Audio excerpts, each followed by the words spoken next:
Pemirsa, terima kasih Anda masih bersama dengan kami dalam Berita Papua. Dan bagi Anda yang baru saja bergabung bersama kami, akan kami sajikan kembali 3 berita utama kami di hari ini.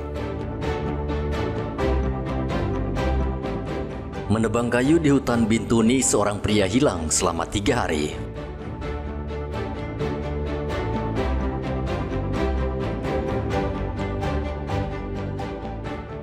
Mencuri uang puluhan juta di sebuah rumah, 2 pemuda di Merauke, Papua Selatan, diringkus polisi.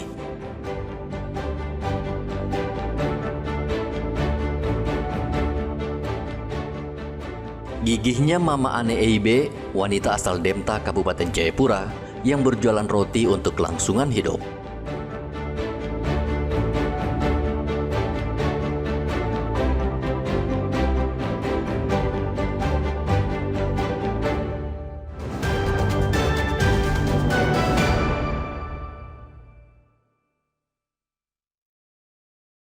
Petani hortikultura di Merauke, Papua Selatan merasa tersisih dan tidak mendapat perhatian yang adil terkait program strategis nasional yang tengah digencarkan pemerintah pusat.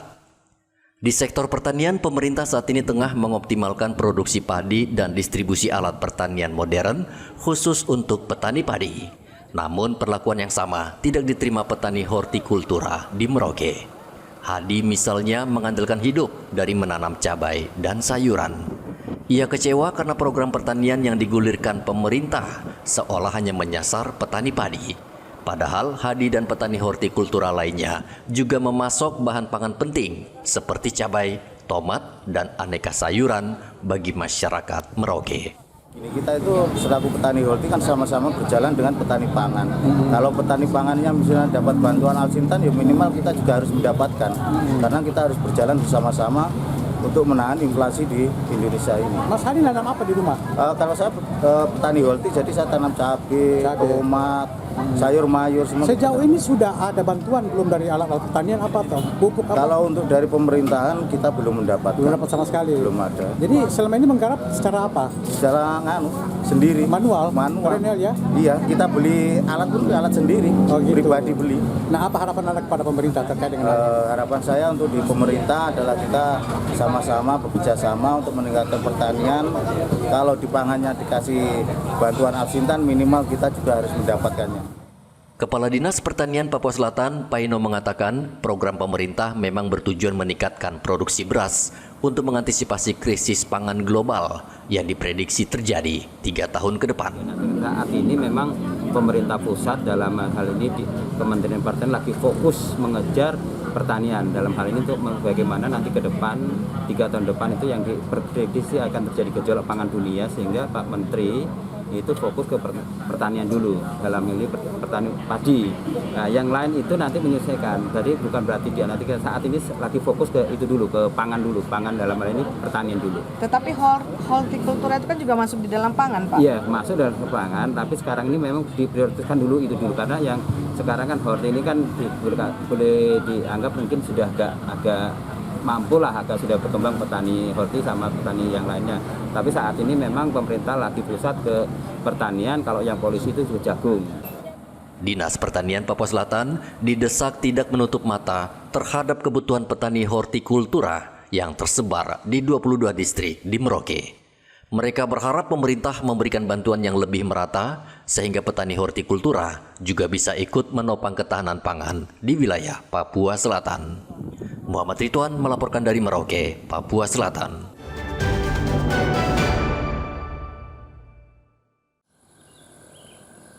Menjelang Hari Raya Idul Adha, Dinas Peternakan dan Kesehatan Hewan Merauke akan melakukan pemeriksaan ketat terhadap hewan kurban, terutama sapi. Tak hanya sapi yang dipotong di rumah potong hewan atau RPH, tetapi juga yang akan dipotong di rumah-rumah warga maupun masjid akan diperiksa kesehatannya. Kadis Peternakan dan Kesehatan Hewan Merauke, Marta Bayu, mengatakan hewan kurban wajib sehat karena akan dikonsumsi oleh masyarakat luas. Sapi itu nanti sebelum disembeli kan tentunya ada pemeriksaan kesehatan dari tim yang kami gabung dengan tim provinsi, para dokter dan juga para petugas. Sejauh ini kami baru beberapa sapi yang diperiksa yang kita keluarkan dari Merauke. Misalnya kemarin ada pengiriman ya, termasuk sapi bantuan Presiden yang ke MAPI, ke Asmat. Namun secara keseluruhan pemeriksaan itu nanti baru akan terjadi min 1, min 2 seperti itu untuk sapi-sapi yang disembelih di rumah potong hewan ruminansia.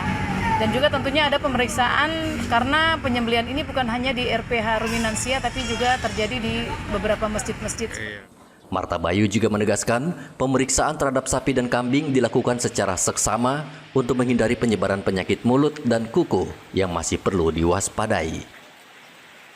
Dinas Peternakan mendata ada 140 hewan kurban yang akan dipotong di rumah pemotongan hewan Merauke. Sementara di rumah warga dan masjid belum terdata oleh dinas. Muhammad Ridwan melaporkan dari Merauke, Papua Selatan.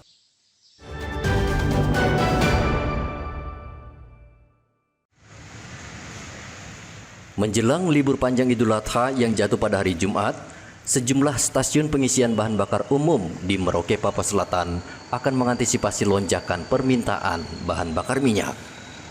Pengelola SPBU di Jalan Ahmad Yani Merauke misalnya memastikan pasokan BBM masih aman dan akan tersedia selama masa libur Idul Adha.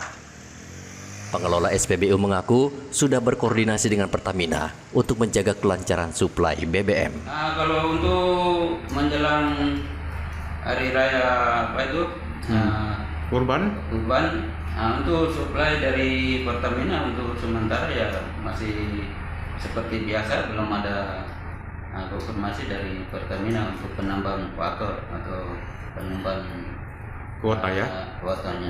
Kalau untuk Pertalite berapa hari ini?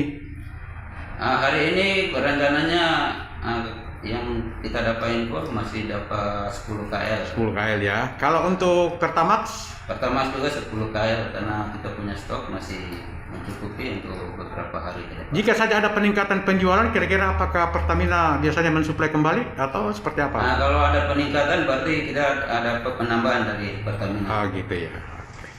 Setiap libur panjang, permintaan BBM di sejumlah SPBU meningkat tajam, khususnya untuk jenis Pertalite. Selama ini, pasokan BBM di Merauke kerap tersendat karena pasokan yang tidak lancar, sehingga menimbulkan antrean panjang di SPBU. Muhammad Ridwan melaporkan dari Merauke, Papua Selatan.